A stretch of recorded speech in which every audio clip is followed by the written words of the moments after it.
BC 2500-നും AD 1500-നും ഇടയ്ക്ക് യുഗാത്തർ ഉപഭൂഖണ്ഡം അഥവാ ഇപ്പോഴത്തെ മെക്സിക്കോ, ഗോട്ടിമാല, എൽസാവദോർ, ഹോണ്ടുറാസ് തുടങ്ങിയ പ്രദേശങ്ങളിൽ നിലനിന്നിരുന്ന സംസ്കാരമായിരുന്നു മായൻ സംസ്കാരം.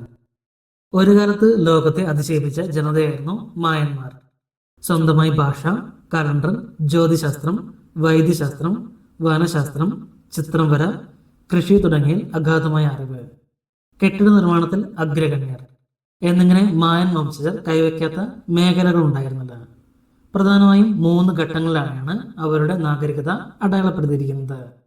BC 2000 മുതൽ AD 250 വരെ പ്രീ ക്ലാസിക് കാലഘട്ടം, AD 250 മുതൽ AD 900 വരെ ക്ലാസിക് കാലഘട്ടം അഥവാ സുവർണ കാലഘട്ടം, AD 900 മുതൽ AD 1519 വരെ പോസ്റ്റ് ക്ലാസിക് കാലഘട്ടം.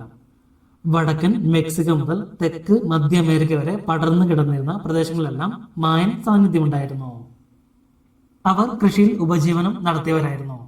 പരുത്തി, മരച്ചീനി, ചോളം, മധുരക്കിഴങ്ങ്, പയറുവർഗ്ഗങ്ങൾ തുടങ്ങിയവയായിരുന്നു പ്രധാന കൃഷികൾ.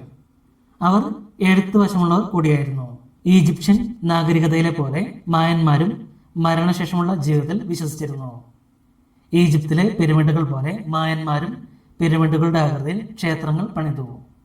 മായൻ സാമ്രാജ്യം ചെറിയ രാഷ്ട്രീയ വിഭാഗങ്ങളായി വിഭജിച്ചിരുന്നു. ഈ വിഭാഗങ്ങൾ പരസ്പരം സംസ്കാരം, മതം, ഒരു ഏകീകൃത രചനാ സമ്പ്രദായം എന്നിവയുമായി ബന്ധപ്പെട്ടിരിക്കുന്നു. ഓരോ വിഭാഗത്തിലെ നഗരത്തിലെയും ഏറ്റവും ഉയർന്ന അധികാരം ഒരു പുരോഹിതനായിരുന്നു. അവരുടെ കെട്ടിടങ്ങൾ വളരെ വലുതായിരുന്നു. അവയിൽ ചിലത് 230 അടി വരെ ഉയരത്തിലാണുള്ളത്. കെട്ടിടങ്ങളുടെ ഏറ്റവും മുകളിൽ അവർ മായൻ ദേവന്മാരുടെ ദേവാലയം സ്ഥാപിച്ചു. ഒരു കാലത്ത് ഉഗ്രപ്രതാപത്തോടെ ജീവിച്ചിരുന്ന മായന്മാർ ക്ലാസിക് കാലഘട്ടത്തിന്റെ അവസാനമായതോടെ പെട്ടെന്ന് ചീട്ടുകൊട്ടാരം പോലെ തകർന്ന് ഇല്ലാതാവുകയായിരുന്നു. വർഷങ്ങളോളം മായന്മാരുടെ അന്ത്യം എങ്ങനെയായിരുന്നുവെന്ന് ചരിത്രകാരന്മാരെയും പുരാവസ്തു ഗവേഷകരെയും കുഴക്കിയിരുന്നു. ആ മഹാസംസ്കാരം അപ്രത്യക്ഷമായതിന്റെ കാരണങ്ങൾ സത്യത്തിൽ ഇന്നും നിഗൂഢമാണ്. അവരുടെ നാശത്തിനു പിന്നിലെ കാരണം എന്താണെന്ന് പുരാവസ്തു ഗവേഷകർക്ക് ഇനിയും പൂർണ്ണമായി പിടികിട്ടിയിട്ടില്ല.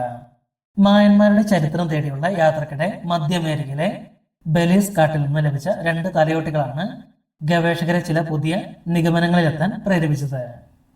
2 തലയോട്ടിയിലും നടത്തിയ നിരീക്ഷണത്തിൽ ഒരു കാര്യം അവർക്ക് വ്യക്തമായി. മനുഷ്യമാംസം വലിച്ചു പറിച്ചു കളഞ്ഞ് 2ലും പെയിന്റ് അടിച്ചിരുന്നു. മായന്മാർ പൊതുവെ ശാന്ത സ്വഭാവം ഉള്ളവർ ആയിരുന്നില്ല, മറിച്ച് പ്രശ്നക്കാർ ആയിരുന്നു. 2 തലയോട്ടികളും ആ വസ്തുത ശരിവെക്കുന്നതും ആയിരുന്നു. യുദ്ധത്തിൽ ജയിക്കുമ്പോൾ എതിരാളിയുടെ തലയറുത്ത് തയ്യാറാക്കുന്നതാണത്രേ ആ തലയോട്ടികൾ. അത് യുദ്ധചിഹ്നമായി കഴുത്തിൽ ചാർത്തുകയും ചെയ്യും. ഒരു യുദ്ധവീരന്റെ കല്ലറയെന്ന് കരുതുന്നതിൽ നിന്നും ലഭിച്ച തലയോട്ടികൾ ഗവേഷകരെ അത്തരമൊരു നിഗമനത്തിലെത്തിക്കാൻ കാരണമുണ്ട്. മായൻ നഗരങ്ങളിൽ പലയിടത്തു നിന്നായി കണ്ടെത്തിയ പാറകളിലും പാത്രങ്ങളിലുമെല്ലാം തലയോട്ടി അണിഞ്ഞ യുദ്ധവീരന്മാരുടെ ചിത്രം വരച്ചിട്ടിരിക്കുന്നത് നേരത്തെ തന്നെ കണ്ടെത്തിയിരുന്നു.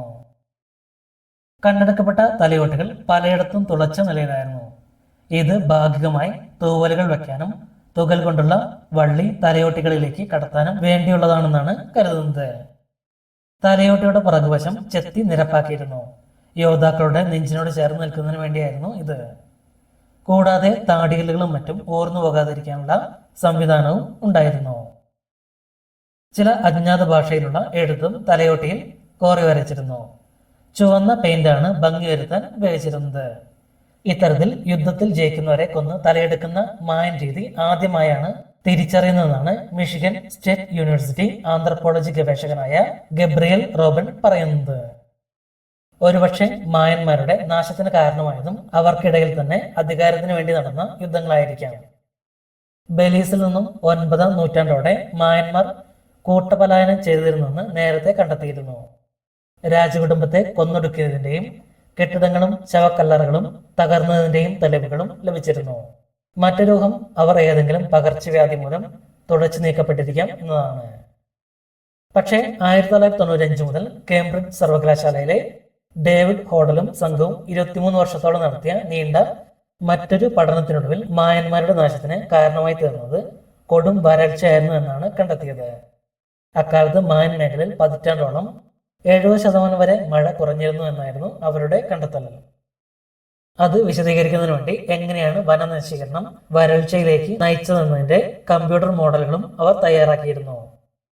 യുകാറ്റൻ ഉപദ്വീപിലെ മായൻ സംസ്കാരമായിരുന്നു അന്നവർ പഠന വിധേയമാക്കിയത്. ഏതാണ്ട് 1000 വർഷം മുമ്പ് പതിറ്റാണ്ടുകൾ നീണ്ട ആ വരൾച്ച മായൻ സംസ്കാരത്തെ പൂർണ്ണമായും ഇല്ലാതാക്കിയെന്ന് അവർ വ്യക്തമാക്കുകയുണ്ടായി.